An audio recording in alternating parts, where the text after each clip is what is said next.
dia hoy Jesosy tamin'ny jiosy izay nino azy: raha maharitra miteniko ianareo dia ho mpianatra tokoa, koa fantatrareo ny marina ary ny marina no hanafaka anareo tsy ho andevo. Jaona 9:1-2.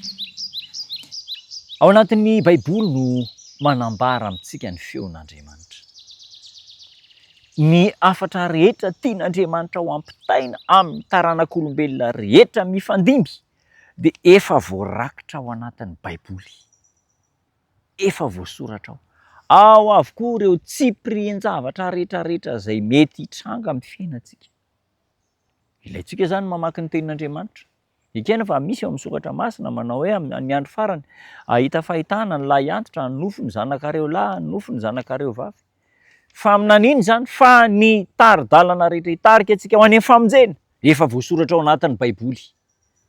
Tsy very mandeha amin'ny alalan'ny adidy, ny tanora lahy sy ny tanora vavy. Raha toa ka mandinika ny Baiboly, manao ny tenin'Andriamanitra ho mpitaridalana azy eo amin'ny fiainana, ary io Baiboly io nitarika azy ho any amin'ny lalana marina rehetra. Izay manaiky ny soratra masina ho feon'Andriamanitra miteny aminy no tena mpianatra marina, izay manaiky ny taridalana avy amin'ny soratra masina mba ho feon'Andriamanitra, ireo ny tena mpianatra marina. Rehefa mandray ny tenin'Andriamanitra ho mpitaridalana azy ireo isika dia mangovotra sy mipara rehetra eo akaikintsika eo ny devoly. Devoly manko tsy manan-katao afa-tsy ny hamingana sy ny hamitaka ary ny hampangatsiaka.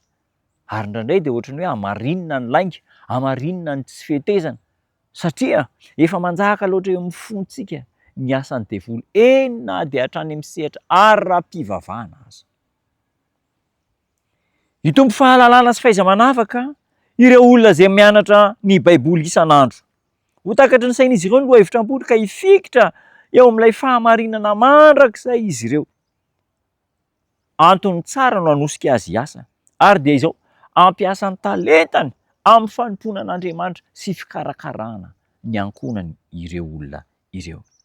Ho diboka faliana izy ireo rehefa hitany fa mahomby ny ezaka ataony amin'ny fizarana ny hafa, ny fitahiana izay noraisiny avy amin'Andriamanitra. Ary ho azy ireo dia tsisy nizaniza ahatohitra azy, satria miraikitra eo amin'ny fiaina ny tenin'Andriamanitra manao hoe fa voasoratra hoe. Manaiky ny Baiboly ho feon'Andriamanitra. Tandremo ary mihaino feo hafa.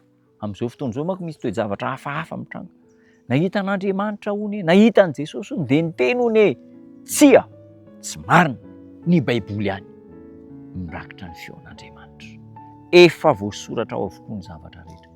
Ho tahiny tompo isika iraikitra amin'ny tenin'Andriamanitra, aheno ny feon'Andriamanitra isan'andro amin'ny alalan'ny Baiboly, ary tsy ho voafitaka amin'ireo feo sandoka misandoka ho feon'Andriamanitra.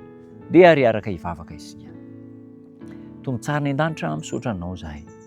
Hafatra lehibe mihezinezina nomenao anay ao anatin'ny tenin'Andriamanitra, ao anatin'ny Baiboly ny soratra masina, no hahenonay ny feonao Andriamanitra.